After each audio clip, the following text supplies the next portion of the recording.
Welcome to KRR kitchen. இன்றைக்கி நம்ம கிச்சனில் என்ன ரெசிபி பார்க்க போகிறோன்னா, நல்ல ஒரு அருமையான சுவையில் புதுவிதமான ஒரு டிஃபன் ரெசிபி தான் பார்க்க போகிறோம். டேஸ்ட்டு ரொம்பவே அருமையாக இருக்கும். எப்போதும் ஒரே மாதிரி இட்லி தோசை செஞ்சு கொடுக்காம கொஞ்சம் டிஃப்ரெண்ட்டாக இது மாதிரி செஞ்சு கொடுக்கும்போது எல்லாருமே ரொம்ப விரும்பி சாப்பிடுவாங்க. டேஸ்ட்டும் ரொம்ப சூப்பராக இருக்கும். இப்போ வாங்க இந்த ரெசிபி எப்படி செய்கிறதுன்னு நம்ம வீடியோக்குள்ளே போய் பார்ப்போம். அதுக்கு முன்னாடி நம்ம சேனலை இப்போ தான் ஃபஸ்ட் டைம் பார்க்குறீங்கன்னா சப்ஸ்கிரைப் பண்ணி வச்சுக்கோங்க. கூடவே பெல் சிம்பிள் ப்ரெஸ் பண்ணி ஆல்ங்கிற ஆப்ஷனையும் ப்ரெஸ் பண்ணி வச்சுக்கோங்க. அப்போ தான் நான் போடுற வீடியோஸ் எல்லாம் உங்களுக்கு தொடர்ந்து நோட்டிஃபிகேஷனில் உடனுக்குடனே கிடச்சிக்கிட்டு இருக்கும்.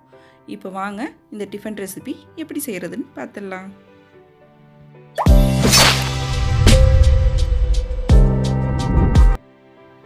இப்போ ஒரு 300 கிராம் அளவுக்கு கோதுமை மாவு எடுத்திருக்கேன். இது ஒரு பாத்திரத்துக்கு மாற்றிக்கிறேன். இப்போ இதில் இதுக்கு தேவையான அளவு உப்பு சேர்த்து ஒரு 2 டீஸ்பூன் அளவுக்கு எண்ணெயும் சேர்த்துக்கிறேன். நல்லா ஃபஸ்ட்டு இதை ஒரு தாப்பில் ஒரு தடவை ஒன்று கலந்து விட்டுக்குவோம். ஒன்று கலந்து எடுத்ததுக்கப்புறம் இதில் லேசாக கொஞ்சம் கொஞ்சமாக தண்ணி சேர்த்து நம்ம சப்பாத்தி மாவுலாம் பிசைகிற மாதிரி பிசைஞ்சி எடுத்துக்குவோம். இந்த ரெசிபிக்கு பார்த்திங்கன்னா மாவு கொஞ்சம் திக்காக வச்சுக்கோங்க. ரொம்ப தளர்வாக பிசைஞ்சிட வேண்டியில. இப்போ மாவு எல்லாம் நல்லா பிசைஞ்சு எடுத்துகிட்டு இதை ஒரு மூடி போட்டு ஒரு ஓரமாக எடுத்து வச்சுருவோம். இப்போ இதுக்கு உள்ளே வைக்க ஸ்டஃபிங் ரெடி பண்ணிவிடுவோம். அதுக்கு அடுப்பில் கடாய் வச்சுருக்கேன். ஒரு 2 டேபிள் ஸ்பூன் அளவுக்கு எண்ணெய் சேர்த்துருக்கேன். இப்போ எண்ணெய் நல்லா காஞ்சதுக்கப்புறம் இதில் 1 டீஸ்பூன் அளவுக்கு கடுகு உளுந்து சேர்த்துக்குங்க. கடுகு உளுந்து நல்லா பொரிஞ்சு வரட்டும். இது கூடவே ஒரு கொத்து கருவேப்பிலை, ஒரு மீடியம் சைஸ் வெங்காயம் ஒரு 3 எடுத்து நல்லா இது போல் சின்ன சின்னதாக வெட்டி இது கூட சேர்த்துக்குங்க. இப்போ வெங்காயம் ஓரளவு நல்லா வதங்கி வரட்டும். இந்த அளவு வதங்கி வந்ததுக்கப்புறம் இதில் 1 டீஸ்பூன் அளவுக்கு இஞ்சி பூண்டு சாந்து சேர்த்துக்குவோம். இஞ்சி பூண்டு சாந்து சேர்த்து நல்லா வதக்கி விட்டுக்குவோம். இப்போ நல்லா இது வதங்கி வந்ததுக்கப்புறம் இது கூடவே ஒரு 2 தக்காளி பழமும் நறுக்கிட்டு சேர்த்துக்குவோம். நல்லா வெங்காயம் தக்காளி பழம் நல்லா வதங்கி வரணும். தக்காளி நல்லா மசிஞ்சு வதங்கி வரணும். நல்லா வதக்கி எடுத்துக்குங்க.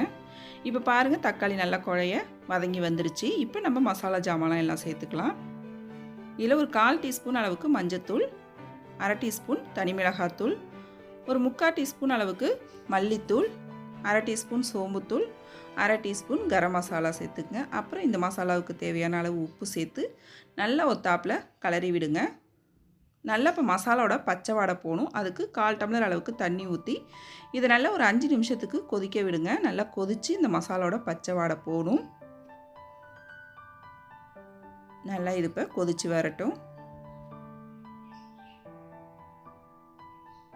மசாலா நல்லா கொதிச்சதுக்கப்புறம் இதில் கடைசியாக 1 கப் அளவுக்கு தேங்காய் துருவல் இருக்குது.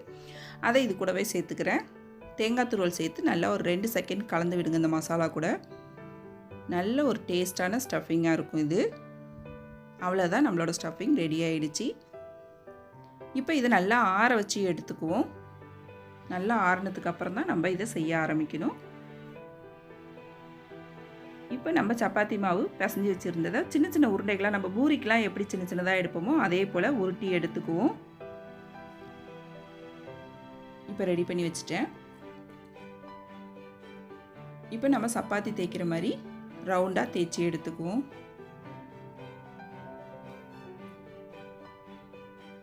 நல்லா மெல்லிசாக தேய்ச்சிக்குங்க. எந்த அளவுக்கு உங்களால் மெல்லிசாக தேய்க்க முடியுமோ அந்த அளவுக்கு மெல்லிசாக தேய்ச்சி எடுத்துக்குங்க.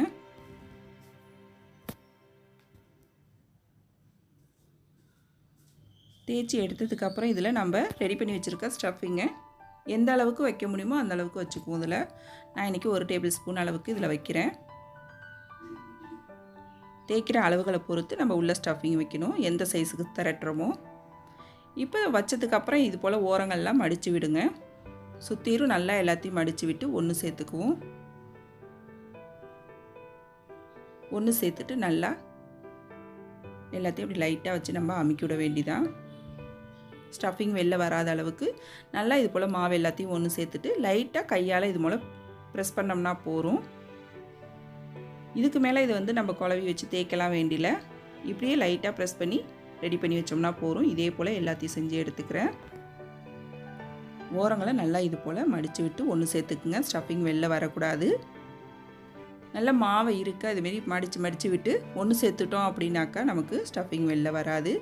நல்லா இது போல் அமுக்கி விட்டு கடைசியாக இருக்கிற மாவை கூட நம்ம எடுத்துக்கலாம். அதிகமாக இருக்கிற மாதிரி இருக்குது அப்படின்னா இது போல் எடுத்துட்டு நம்ம லைட்டாக கையால் இது போல் ப்ரெஸ் பண்ணி எடுத்துக்கலாம். இப்போ நான் எல்லா மாவும் இதே போல் ரெடி பண்ணி எடுத்துட்டேன். இப்போ அடுப்பில் நம்ம பொரிச்சு எடுத்துக்குவோம். இதை இது பொரிக்கிறதுக்கு பார்த்திங்கன்னா எண்ணெய் ரொம்ப தேவைப்படாது. அடுப்பில் ஒரு கடாய் வச்சுக்கோங்க. இது போல் குழியான கடாயாக வச்சுக்கோங்க. ஒரு 3 டேபிள் ஸ்பூன் அளவுக்கு எண்ணெய் விட்டுக்குங்க. நல்லா எண்ணெய் காஞ்சதுக்கப்புறம் நம்ம ரெடி பண்ணி வச்சுருக்கதை இதில் சேர்த்து பொரிச்சு எடுத்துக்குவோம். அடுப்பை மீடியம் ஃப்ளேமில் வச்சு பொரிச்சு எடுத்திங்கன்னா நல்லா செவந்து வரும். 2 பக்கமும் திருப்பி போட்டு நல்லா செவர பொரிச்சு எடுத்துக்கும். உள்ளே உள்ள ஸ்டஃபிங் நமக்கு வெந்திருக்கும். வெளியில் மட்டும் நல்லா இது போல் கிறிஸ்பாக வேகிற அளவுக்கு வேக வச்சு எடுத்துக்குவோம். அவ்வளோதான், நம்மளோட டிஃபன் ரெடி ஆகிடுச்சு. ரொம்ப சூப்பராக அருமையாக இருக்குங்க. வெளியில் நல்லா கிறிஸ்பியாகவும் உள்ளே நல்லா சாஃப்டாகவும், சாப்பிட்றதுக்கு டேஸ்ட்டும் ரொம்பவே சூப்பராக இருக்கும். இதே போல் எல்லாத்தையும் பொரிச்சு எடுத்துக்கிறேன். இப்போ பாருங்கள், நம்மளோடது ரெடி ஆகிடுச்சு. இதுக்கு பார்த்திங்கன்னா சைடிஷ்லாம் எதுவும் தேவைப்படாது. அதில் ஸ்டஃபிங் வச்சுருக்கோம்ல, அதுவே டேஸ்ட்டு ரொம்பவே சூப்பராக இருக்கும் இது கூட சேர்த்து சாப்பிட்றப்ப. அப்படி உங்களுக்கு சைடிஷ் தேவைன்னா கெச்சப் கூட சேர்த்து சாப்பிட்லாம். இதை வந்து நம்ம டிஃபனும் செஞ்சு கொடுக்கலாம். அப்படி இல்லைன்னா குழந்தைங்க ஈவினிங் டைமில் வரும்போது ஸ்நாக்ஸாகவும் செஞ்சு கொடுக்கலாம். நைட் டின்னர் கூட செய்யலாம். ரொம்பவே அருமையாக இருக்கும். எல்லோரும் விரும்பி சாப்பிடுவாங்க. டேஸ்ட்டு சூப்பராக இருக்கும். நீங்களும் இந்த ரெசிபியை ட்ரை பண்ணி பாருங்கள். ட்ரை பண்ணி பார்த்துட்டு எப்படி இருக்குன்னு எனக்கு கமெண்ட் பண்ணுங்கள். என்னோட இந்த ரெசிபி பிடிச்சிருந்துன்னா லைக் பண்ணுங்கள், ஷேர் பண்ணுங்கள். மறக்காமல் நம்ம KRR கிச்சனை சப்ஸ்கிரைப் பண்ணி வச்சுக்கோங்க. நாளைக்கு வேற ஒரு ரெசிபியோடு சந்திப்போம். தேங்க்ஸ் ஃபார் வாட்சிங்.